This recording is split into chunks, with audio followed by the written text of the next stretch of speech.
નારેશ્વરમાં એક બાવો આવેલો છે, એ જોવા જેવો છે. હા કે?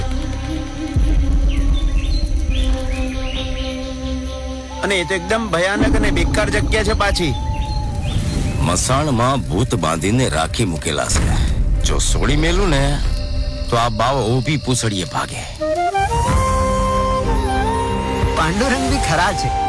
એમણે ભયંકરતામાં પણ દિવ્યતા જોઈએ નારેશ્વરને.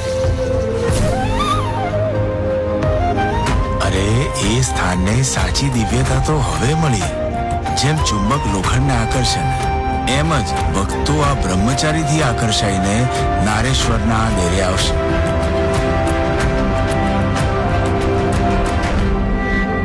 તમે ચિંતા ન કરો, ભજન કરો. સર્વ સામર્થ્યનો મૂળ ભજન છે. તમારી ચિંતા એ કરશે.